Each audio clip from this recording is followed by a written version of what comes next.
I have live on this telephone, and of course live across Europe, a certain Mr. Wahlberg. Good afternoon. Hey, what's up? How you doing? You're a difficult man to find, I'll tell you that much, Donnie. No, I'm easy. I'm always in my hotel room sleeping.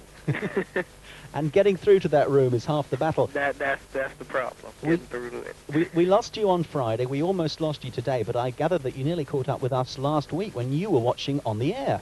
Yeah.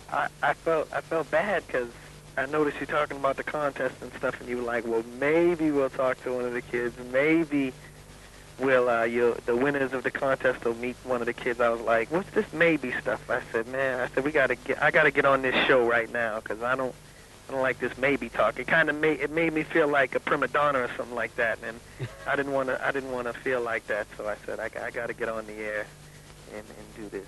So for the winners of our competition on Wednesday, the 4th of December, you're going to be there to meet them? Absolutely, yeah. And I'm pretty sure Danny will be there. And, we'll probably be able to talk to the other guys into coming out and meeting them, too. Terrific. Listen, what did you make of On the Air when you first turned it on?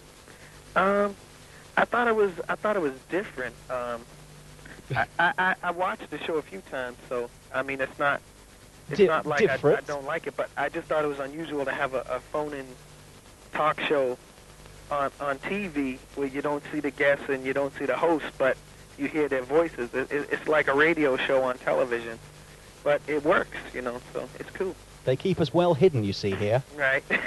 That means if you're always sleeping, you can roll straight out of bed and come and sit here in the studio, you see, and people can't see you. Right. Works. Have they ever shown you on TV? No, they don't, you see, at the moment. It's too much of a mystery, apparently. See, that's good. They should build the mystery up for a while and then, have a big competition and put, 25 faces on the screen and let the people try to pick which one is you. And, whoever wins gets to, I don't know. Not meet me. Whoever loses gets to meet me, probably, right? Right. Well, listen, we talked just then about meeting you after the concert on December the 4th. Mm-hmm. I was wondering, first of all, what is it like when you come off stage? What is that feeling like after a concert? It's usually you just kind of stay real hyper for a while. I tend to just run around in the same sweaty clothes for 3 or 4 hours. Sometimes we get right in a truck or a van and go right to the hotel, or sometimes we just hang backstage for a while. But I'm usually so keyed up from the show that I tend to just not calm down. I just keep walking around the hallways and bumping into people and doing stuff. Like the other guys, they all just go right in the shower and get changed and come out and they talk to people or get on their bus and go. But I'm just always so keyed up. I just can't calm down. I stay in the same sweaty clothes for 3 or 4 hours and don't change all night. It's usually when we do a show, I usually don't go to bed till about 7 in the morning, the next morning, because you're so hyper and so excited from the crowd and everything. So the new kids are nocturnal practically. What's nocturnal? Never. you wake up all night. Yeah. And sleep all during the day. Yeah. Okay. Now listen, I was down at the Smash Hits Awards recently, and I know that anywhere you go, there's crowds and crowds of people.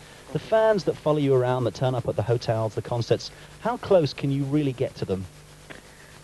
Yeah, I was just thinking about that today, actually. I was just thinking, if sometimes when we got to, a hotel, there's always so many fans out there.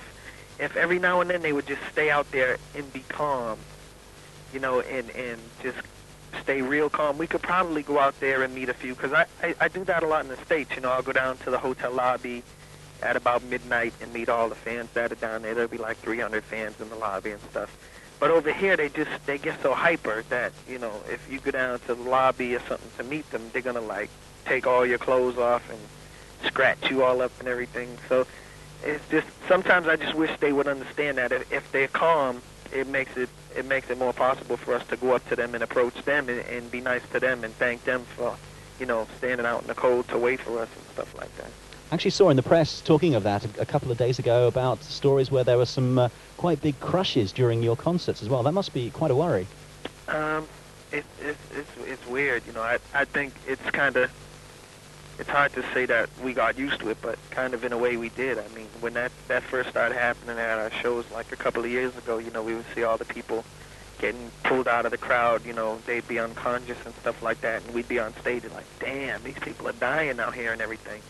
But after a while, you kind of just try to ignore that. You know, I mean, you look and make sure they're all right, but for the most part, most of the girls are fine when they're getting yanked out of the crowd. They're just a little too hyper, and a lot of them just put on an act anyway so they can get backstage and catch us on the way back to the dressing room.